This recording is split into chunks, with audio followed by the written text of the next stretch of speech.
এই ছেলেটা তোর দাদিকে ওখান থেকে তুললে সেখানে ভর্তি করেছে। আমরা পরে জানতে পারি, স্কুলে ফোন করে তোকে খবরটা দিনু। রাহেলা বেয়ার বাড়ির লোক কে আছেন? আমি ম্যাম। ইমিডিয়েটলি অপারেশন করাতে হবে। আপনারা তাড়াতাড়ি 2 লক্ষ টাকা জমা করুন।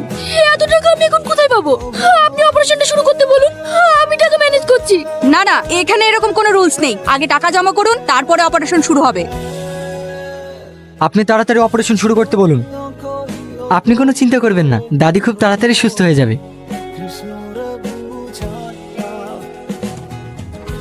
চিন্তা করবেন না, ডক্টর বলেছে দাদিকে 2-1 দিনের মধ্যে ছুটি দিয়ে দেবে। আপনাকে যে কি বলে ধন্যবাদ দেব।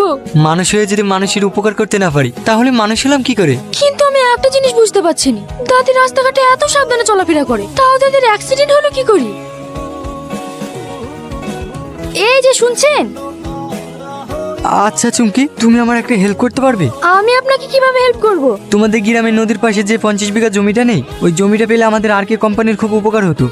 আমি আপনাকে ওই জমি কি করে দেব? শুধুমাত্র তুমিই পারবে, কারণ জমিটা কালো। তুমি চাইলে ও নিশ্চয়ই দেবে, যত টাকা লাগে আমরা দিতে রাজি আছি। কিন্তু তুমি আমাদের শেষ ভরসা। তুমি যদি না করে দাও তাহলে আমাদের ফ্যাক্টরিটা ক্রিয়েট করা হবে।